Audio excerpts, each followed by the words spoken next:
right, what's going on, everybody? In this jump rope workout, I'm going to be sharing with you a summary of my deployment to Afghanistan in 2013. To set the stage for you, I have been deployed 3 times, 2 times to Afghanistan, 1 time to Iraq. This was my first deployment to Afghanistan, and it was my second deployment. If you watched my previous jump rope story where I talked about my former battalion commander, then you will know that I deployed to Iraq in 2011. I came home, and then I moved to Fort Campbell, Kentucky, and deployed immediately, and that was in 2013. And this is a story about my deployment to Afghanistan. So what I'll do is, as we continue this warm-up, I'm going to tell you my story, and I hope that you get some inspiration from it. This was the toughest deployment that I had been on, not necessarily because it was dangerous, even though we did lose a few people on this deployment, but because of some personal things that I went through and some things that I learned about myself. So we're going to start with our first 5-minute jump with the rhythm rope, and I'll get into it. So as I said earlier, I had been attending school at Fort Lee, Virginia, after I had left Fort Hood after my 2011 deployment to Iraq. After I completed 6 months of school, what's called the Logistics Captain's Career Course at Fort Lee, I was assigned to the 4th Brigade 101st Airborne Division out of Fort Campbell, Kentucky. Now, 4th Brigade is no longer around. The unit was dissolved when we returned from Afghanistan in late 2013. So what I did was I packed all my stuff and moved to Fort Campbell, Kentucky, and was told right when I got there that I would be deploying within 1 month, which was not a huge deal. I think that the first premonition that I had that this was going to be challenging was with the first person I met when I got there. It was a female major, and my friend and I, who had just left Fort Lee, who had PCS'd together to Fort Campbell. We were both going on this deployment together. We met with this female major, and I knew that we were in for some challenges when I met her, and she asked nothing about my family. She asked nothing about whether we had found a place to live. She didn't ask any personal questions. She just started firing questions about when we'd be ready to deploy and all things like that. There was no sort of personal discussion there, and I'm not saying that that's the only thing that a leader should do, but I'm under the impression, I've always tried to make sure that first people's needs are taken care of, and then everything else comes after that. The mission comes first, but in order to accomplish the mission, you have to ensure that your people are squared away. And whenever you make a move in the Army, it's difficult because your stuff is all over the place. And because I was deploying, all my stuff was going to be packed up in storage. I wouldn't see it for the next year. So she was very, very aggressive and not the best leader. And I knew at that point, because she was going to be the person I was working for, that this was going to be much different than my deployment to Iraq. So what I did for the next month before the deployment was I got myself ready. We have this thing in the Army called SRP, which is essentially getting all your medical stuff ready, making sure that you're ready to deploy, things along those lines. So we got all that stuff ready. I completed all that, everything checked out. And the female major that I was working for, she had left. She was already in Afghanistan. So the time came where we got on the plane and we left. We were late deployers by about a month, and we went to Afghanistan. And when we showed up, we got to Bagram Airfield, and there was no contact made from the unit that I was going to. We had no real clue what we were doing. When you deploy to Afghanistan, you stay at Bagram for however long. And we were able to find out within a week where we were going. And we found out we were going to a place called Fob Salerno, which was about 15 miles from the Pakistani border in eastern Afghanistan, and probably the most dangerous region of Afghanistan at that time. Well, I'd say probably the second or third most dangerous region. The most dangerous region in Afghanistan at that time was the Kunar province, which is the same area where, if you've seen Lone Survivor, that was in Kunar. That was the worst area of Afghanistan, and was at this point in time as well. So we got to Salerno from Bagram. We took a flight. It took about an hour or so from northern Afghanistan to eastern Afghanistan. And we showed up early in the morning, or late at night, actually. And we got our rooms, and the rooms were okay. We got our rooms, and when we bedded down for the night, we met our sponsor. I met my sponsor, who I had not had any contact with whatsoever, which was another telltale sign of what was to happen with this deployment and the type of unit we were going to. So the sponsor, he introduced ourselves, and it was crazy because I actually went to OCS, Officer Candidate School, with this guy, and I hadn't seen him in, at that point, about 8 years or so. Or actually, at that point, it had been about 5 years since I had seen him, since we graduated from OCS in 2009. We're about to finish up this first iteration with the rhythm rope and go into our ab exercises, which is knee to elbow. So take a quick rest and then knock out your knees to elbow. So continuing on with the story, the first thing he said after he met us was, I could tell he was stressed out, and he gave us the lowdown of what FOB Salerno was like. And then he said, yeah, tomorrow morning, no breaks, come in. We have our first meeting at 0900. So get in your PT beforehand and then come on in, and we'll get you integrated into the support operations shop. So we got there, and I saw the female major that I was going to be working for. And I remember the first meeting we were in, she yelled at somebody, and she was just such a toxic leader. She yelled at somebody, made them feel bad. I think she yelled at one of the NCOs, the food service NCO that was working in the shop. We're starting up now with the title adjustable rope. She yelled at someone and made them feel terrible. And I know in the Army, people have this misconception that people are always yelling and all that. There's yelling in the Army, but there's a difference between yelling to get somebody's attention and yelling to make somebody feel like a complete idiot. And she did the latter. And I remember thinking to myself, man, this is much different than any unit that I've been to. So we kept going along, and I just never understood what she wanted. She was always asking for these crazy things. She was always asking for us to do all these briefings that didn't make any sense.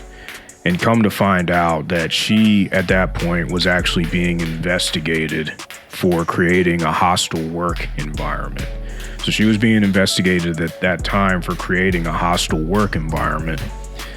And it ended up that the investigation was substantiated. It had encompassed some things that had happened long before I got to the unit. So she ended up, the female major that I was working for, ended up getting fired and moved to another unit in Afghanistan. I'm not sure if she redeployed or what, but I believe she went back to Bagram, and then she ended up going back home, and she since had to retire as a major, because once you get something like that on your permanent record, then it's tough to get promoted after that. So what this did was, when she left, and we were happy that she left, when she left, things calmed down a little bit more. But what that did was that created a space that hadn't been filled, that needed to be filled by another major. And what happened at that point was the executive officer, the battalion executive officer, moved in to do that job. And he was such a toxic leader. And this unit was just crazy, because there was so much bad stuff going on in this unit. There was talk of inappropriate relationships. There was talk of all sorts of stuff like that. The battalion commander was a great guy, and I always felt so bad for him, because he was awesome, but but he had all these officers working for him that were dysfunctional, that had all sorts of ethical issues in their lives. So this new guy gets here, he's already the executive officer, and we start working for him. And I immediately know that it's going to be bad. He keeps us late every night. He is not kind. He's a toxic leader. And I'm thinking to myself, man, I don't know why I wanted to come to the 101st. This is rough. On a deployment, it's difficult to get away, too, because they have you. You can't just walk off the fob like Bo Bergdahl did, because you're in a hostile country. So you're pretty much just trapped. And I was thinking, man, this is going to be a long deployment. It got even more interesting one night when my sponsor came into my room that we shared with a whole bunch of people.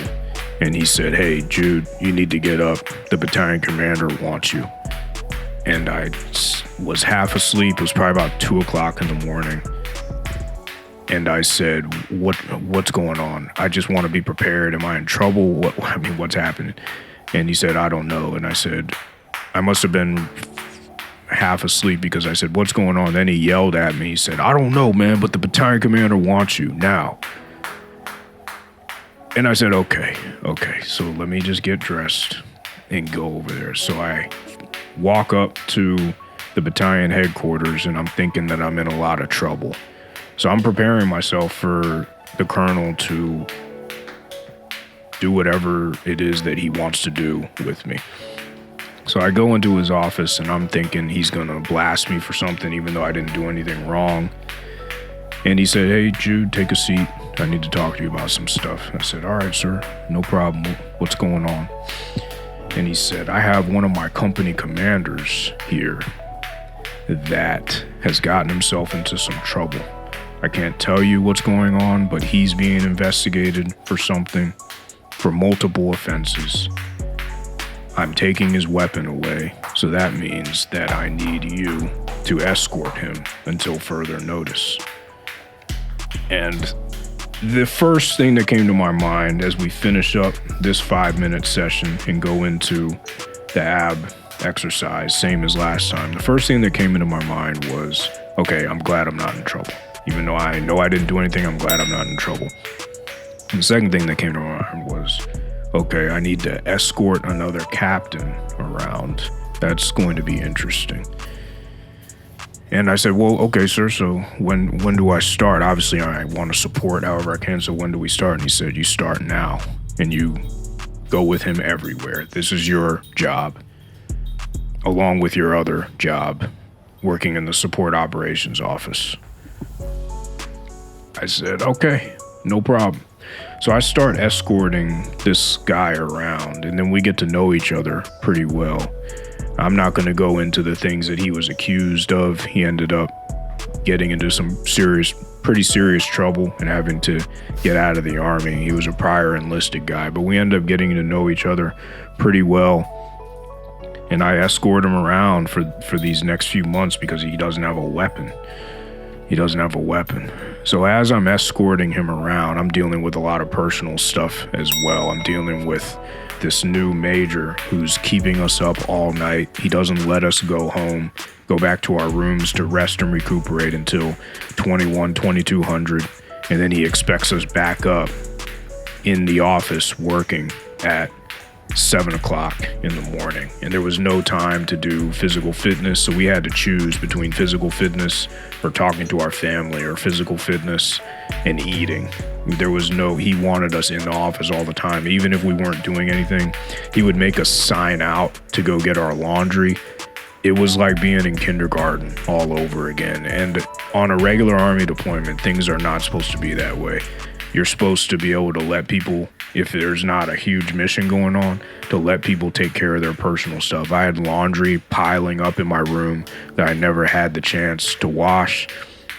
I had only had time for doing physical fitness maybe once or twice a week. The only time I could get a break from this guy was going to chapel on Sundays. And I actually took up playing guitar in the chapel band just to get away from this guy, because he couldn't, because if he had tried to take our time to go to church and to conduct our spiritual fitness, then he would have gotten in trouble. So he flirted with the line of taking all our time, but doing it in a way to where he wouldn't have his ethics called into question. But he was one of the worst. He's at this point in my career, he's still the worst leader that I had ever been around. He had a ton of psychopathic traits that we later found out about, that we're not able to diagnose him, but we later looked at the traits of a psychopath and compared it to what he was doing, and he matched every single one. It was insane. So I'm dealing with this guy. He's keeping us up all night, not letting us do anything but work. Even when we're not doing anything, he wants us in the office. So one day he has me trying to hunt down some washing and drying machines to transport to this base out in the middle of nowhere in Afghanistan. And there was a warrant officer who she controlled the shipment of washers and dryers. And I still remember the base was called Zormat. And I still remember the washers and dryers to Zormat. And I was in a position where I was only as good as the information that this warrant officer was giving me. And she was a good officer, but she had other stuff going on too. So I was asking her over and over again, because I said, this guy is killing me for this information. I need something. And she didn't have it. So one day it all came to a head. We were all real frustrated. He comes into the office and he got mad because I went and I took my laundry without having the answer. So I had a room full of dirty laundry, and I picked up my laundry to go turn in so that I would have a clean uniform and clean underwear for the next day. And he asked me if I had any answers on the washers and dryers to Zormat. And I said, sir, I don't have the answer. I've hit up the chief plenty of times. She still hasn't got back to me. And he said, you went and took your laundry without getting me the answer? And I said, yes, sir, because I don't have the information right now. And then he said, Captain, shut up. I'm talking right now. Make sure you get that information. And that right there was what broke the camel's back for me, because he told me to shut up. He interrupted me, and he was blaming me for something I couldn't control. He should have went and hit up the chief and asked her, because he should have known that I was trying to get the information as best I could. It wasn't like I was controlling the shipment of these washers and dryers to Zormat. I was dependent on that information. I was doing everything I could to get it to him. So once he left, the two other captains I worked with, my sponsor and the guy that I had done a permanent change of station to Fort Campbell with, they looked at me. And I had been talking to the chaplain a lot about this guy that we were working for, how toxic he was, so that the chaplain knew. The chaplain who was in charge of the Sunday church band. And so I said, you know what, guys, I'm not dealing with this anymore. So I went and I talked to the chaplain. But before, I had been going through some scenarios in my mind. And then I'm going to talk about those scenarios in a bit after we finish up the crossrope bolt 1 ounce. We're finishing up the 5 minutes here, and we're going into the ab portion. So we got knee to elbow. But whenever you have a toxic leader in any organization, but especially in the Army is all I know, so I'm going to talk about the Army, is if you report that leader, then you could be running the risk of being labeled a snitch or anything along those lines, and it could ruin your career. I was a pre-company command captain, so I had a lot to lose by reporting this guy and reporting the things that he was doing, keeping us up all night, yelling at us, belittling us. He was belittling us with all this language, interrupting people, telling people to shut up, yelling at people, all the stuff he was doing, all the psychopathic traits that he was displaying toward us. We had all had enough, but I was the one that was making the decision to where I would need to report him for being a toxic leader. And at that point in time, I made the decision. I said, this is unbearable. We're 2 months into this deployment. We got another 8 months to go, 7-8 months to go. I don't want anybody to get to the point where they may hurt this guy because they end up taking too much. He ends up pushing us to our limits. And I wasn't at the limit to where I would physically hurt him, but I was at the limit to where if I didn't do something, that was a good possibility. And if I had laid hands on him or even talked back to him, he could have ruined my career right then and there. So I went to the chaplain. I made a calculated decision. I said, right now, I can't take this anymore, or I might do something that I regret. So I went to the chaplain, and the chaplain, I was at the end of my rope, and the chaplain said, hey, Jude, don't worry, I got this. He said, go get something to eat, do something. I'm gonna go talk to the battalion commander, but don't worry about coming back, or stay here, and we'll meet back up in about 30 minutes. So the chaplain went up and talked to the colonel. And then the chaplain came back and he said, the colonel took it well. He understands there's a problem. He'd like you to come up and talk to him when you can, but he understands if you need a break. So why don't you go back up there this evening? And I went up and talked to the colonel about it, and I told him straight up, I said, this major you have working for you, sir, is toxic. This is what he's doing. He's keeping us up all night. He's not allowing us to do our laundry. He's cursing at us. He's belittling us. He's doing all these things. And the colonel had no idea. And he told me, he said, well, Jude, thanks for letting me know. I don't think you can work for him anymore. We're going to have to move you. We're going to have to move you to the operations section so that you can continue to have a shot at working in this unit. I don't think we can move you anywhere else.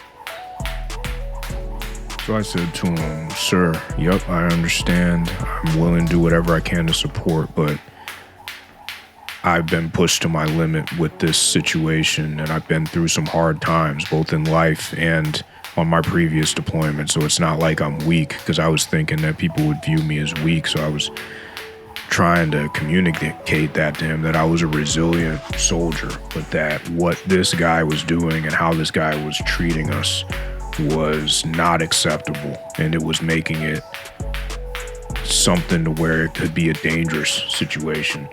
So what the colonel ended up doing was, and I thank him for doing this, is he moved me to the operations section.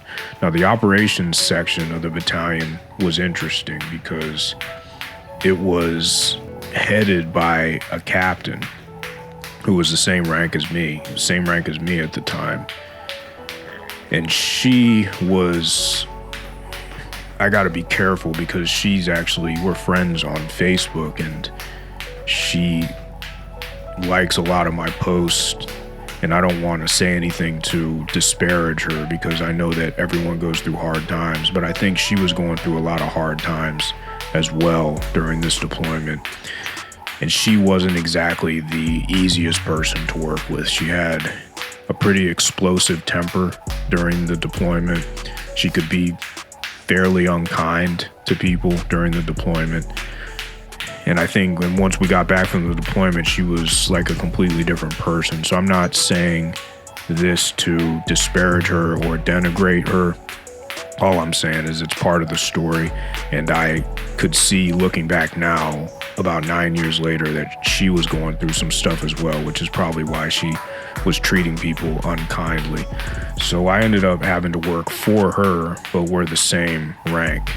And peer leadership in the Army is difficult. And I know that she wasn't excited about me coming over to work for her because they had a little clique in that intelligence and operations center.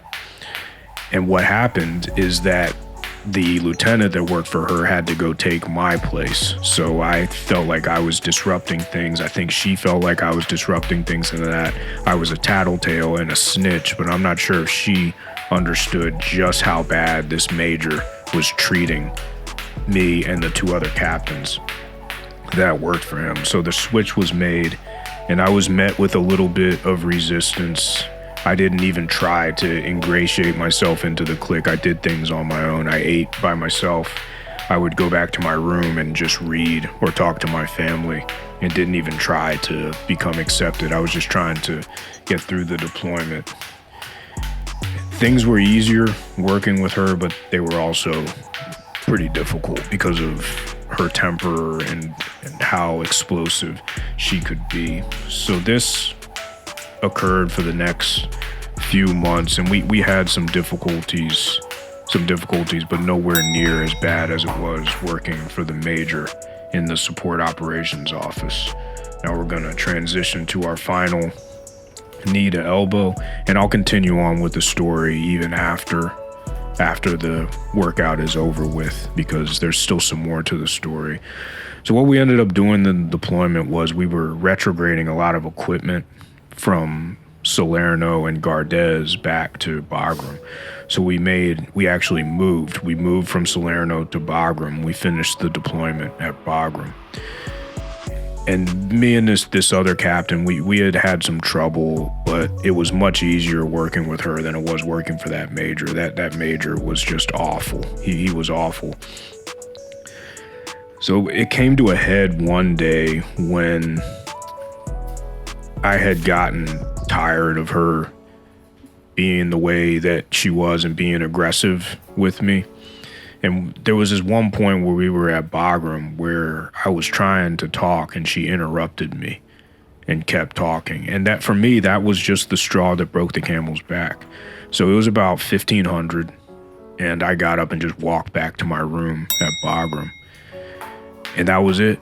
I walked back to the room and I didn't contact her. I didn't say anything. I had just had enough. I think everything had just come to a head over that 7 months. Previously, she had said stuff to me like, "Don't you carry a notebook? You need to be writing down what I'm saying." And I'm like, "I got it. I remember what you're saying." And she was treating me like a subordinate and trying to talk to me like I was a little kid. And I know that she was going through some stuff. So I'm just saying that the entire unit was having a lot of problems because it was a difficult deployment, and we just had a bad mixture of leaders. There were all sorts of ethical problems going on in the unit and a lot of investigations, like the female major in the beginning and the guy that I was escorting around until he left and went back to Bagram and went to get his proceeding from the trouble that he was in. So I walked back to my room on Bagram and stayed there. I went to dinner, did my normal activities. So the next day, I think she knew that I had taken offense to her interrupting me and marginalizing me, and that she had been treating me in a way that I didn't like to be treated for the past few months. So she, to her credit, and I really thank her for doing this, she came up to me in the operations center at Bagram. She said, "Hey, do you have a second?" And I had already determined that I was going to try to confront her about the way that she was talking to me. And I'm glad, to her credit, she stepped up as a leader and she took that and she beat me to the punch. And that is a credit to her. So we went and I said, "Yeah, sure." So we went and we walked outside a little bit, and she said, "What's going on?" And I said, "Well, I just, the past couple months, I just don't appreciate the way you've been talking to me. You're very aggressive, and I know you don't mean to be that way, and we're all going through a lot. This deployment has been really difficult on all of us, but you're very aggressive. A lot of times you don't treat people with dignity and respect." And she apologized to me. She apologized, and things were great from that point on. I don't remember us ever having another disagreement after that. And as I said earlier, when we redeployed and she was reunited with her family, she was like a completely different person. I really think that deployment with all the leaders that we had, the 2 toxic majors that we had, it brought out the worst in people. And I also give a lot of credit to my battalion commander and he's since moved on. He's a general officer now. I give a lot of credit to him because he was given truly a bad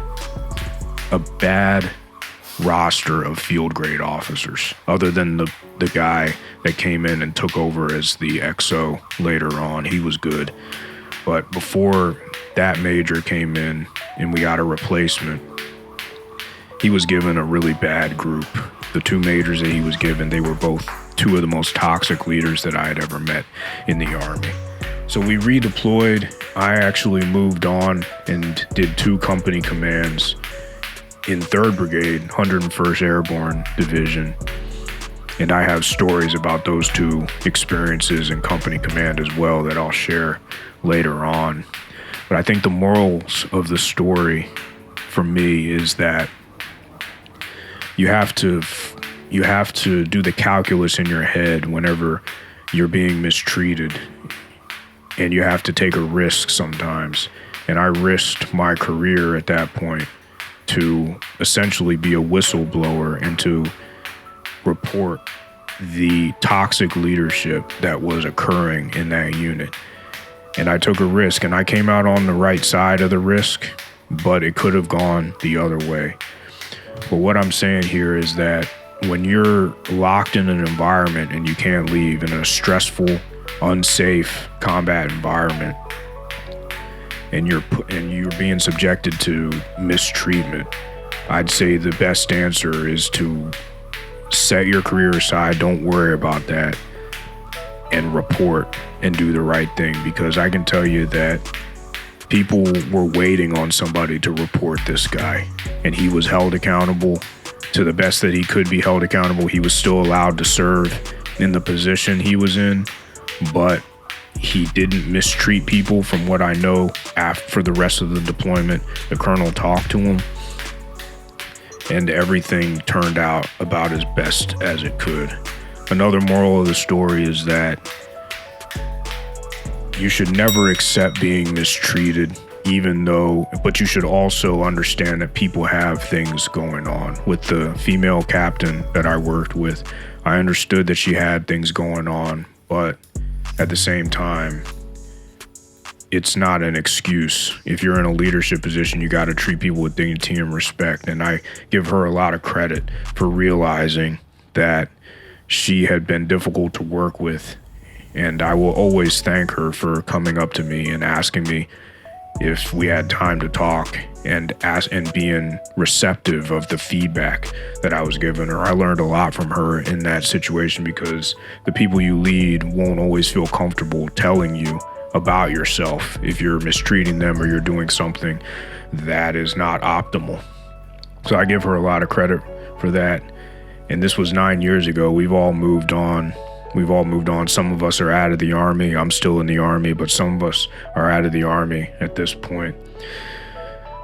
And that's the story of the Afghanistan 2013 deployment. Of the 3 deployments I've been on, it's definitely the hardest one that I've been on. There were a lot of problems, personnel problems, and it was a true testament to the fact that things roll downhill. And if you have bad people, if you have toxic leaders in your organization, then it is going to affect the entire organization, especially if they're in leadership positions. Those 2 majors that I talked about, the one that got removed, the female major that got removed for creating a toxic work environment, and the male major that I worked for, that I reported for fostering a toxic work environment, they both wreaked havoc on that unit. And my battalion commander, it's lucky that he was a good guy. He could only do so much because he had toxic leaders working for him. He had 2 toxic majors working for him, and they were infecting that entire unit. So if you're in a leadership position, you got to realize that you won't always, and you got toxic people working under you, you got to realize that that may never get to you. And you have to canvass your organization, and you have to know what's going on in your organization, and you have to be receptive to what people say. And you have to respect their perception, even if you don't agree with it. And then you need to do whatever you can to root out toxic people that work under you, the toxic mid-level managers that work under you, because this is a case in point of what can happen to an organization if toxic leaders are not held accountable. So I hope you enjoyed this story today and that you got something out of it. You got some value from it. Until next time, stay safe, stay healthy, jump road to freedom. Peace. Thanks for your support and take care.